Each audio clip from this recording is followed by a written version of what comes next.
Taste the Daily. மலைகளினுடைய இளவரசி என்று போற்றக்கூடிய நீலகிரி மாவட்டத்தில் இருக்கக்கூடிய உதகமண்டலத்தில் இருக்கக்கூடிய தோடர் பழங்குடியின மக்களோடு அவருடைய வாழ்வியலோடு அவர்களுடைய கலாச்சாரத்தோடு இந்த இயற்கை சார்ந்த ஒரு சூழலிலே அவர்கள் வாழ்ந்து வருகிறார்கள். இந்த தோடர் பழங்குடியின மக்களிலிருந்து ஒரு பெண் ஒருவர் அனைத்து இந்திய அண்ணா திராவிட முன்னேற்ற கழகத்துடைய பொதுச் செயலாளர் புரட்சி தமிழர் எடப்பாடி கே பழனிசாமி அவர்கள் 7.5 இடஒதுக்கீடு மூலமாக மருத்துவராகி இருக்கிறார். ஒரு மலைவாழ் மக்களுடைய சமுதாயத்திலிருந்து ஒருவர் மருத்துவர் ஆக முடியும் என்கிற ஒரு இலக்கு, அவருடைய கனவு, எட்டாத ஒரு இடத்தை அவர்கள் எட்டியிருக்கிறார்கள். இந்த பகுதியில் இருக்கக்கூடிய தோடர் என பழங்குடி சமூகத்தைச் சேர்ந்த மோகன் என்பவர் நம்மோடு இணைகிறார். ஐயா, உங்களுக்கு இந்த ஆளுகிற திமுக அரசு பழங்குடி மக்களுக்கு, குறிப்பாக தோடர் என பழங்குடி மக்களுக்கு இந்த அரசு என்ன நன்மைகள் செய்திருக்கிறது? நீங்கள் ஒரு நிதி உதவி பெறுவதாக இருந்தாலும் என்ன மாதிரி சிரமத்துக்குள்ளாகிறீங்க?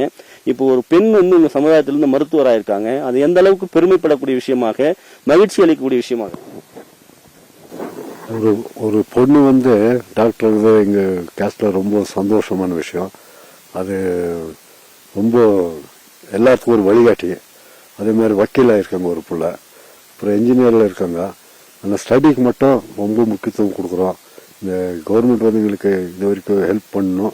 இப்போ எல்லாரும் நல்லா படிக்கிறாங்க. அது பெனிஃபிஷரி சேர்றதுலேருந்து எங்களுக்கு வருத்தமாக இருக்கு. சாதாரணமா இந்த மலையை சார்ந்த ஒரு வாழ்க்கையை இயற்கையோடு வாழ்ந்துட்டு இருக்கீங்க. உங்களுக்கு அடிப்படை கட்டமைப்பு வசதிகள், சாலைகள், குடிநீர், மருத்துவம், நூலகம் எதுவுமே இந்த 4-5 ஆண்டுகள் இந்த பகுதியில் இல்லைன்ற ஒரு வேதனை இங்க படிக்கக்கூடிய பசங்க மாணவர்கள் மத்தியில் இருக்கு. அதை எப்படி பாக்குறீங்க? ரொம்ப கஷ்டமா தான் இருக்குங்க. நாங்கள் இப்போ பிரைவேட் ஸ்கூலுக்கு தான் அனுப்பிச்சிட்டு இருக்கிறோம். அது பஸ்ஸுக்கு ஃபீஸ் கட்டுறது ரொம்ப சிரமமாக இருக்குது எங்களுக்கு.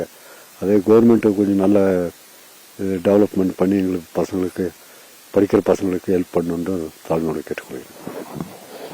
அதாவது இந்த சமுதாயத்திலிருந்து, தோடர் என பழங்குடி சமூகத்திலே இருந்து ஒரு பெண் மருத்துவராகி இருக்கிறார். 7.5 இடஒதுக்கீடு என்பது ஒரு பழங்குடியின சமூகத்தைச் சேர்ந்தவரை ஒரு மருத்துவராக பார்க்கக்கூடிய அளவிற்கு இந்த 7.5% என்பது அந்த மக்களுக்கு மிகப்பெரிய ஒரு உறுதுணையாக இருந்திருக்கிறது.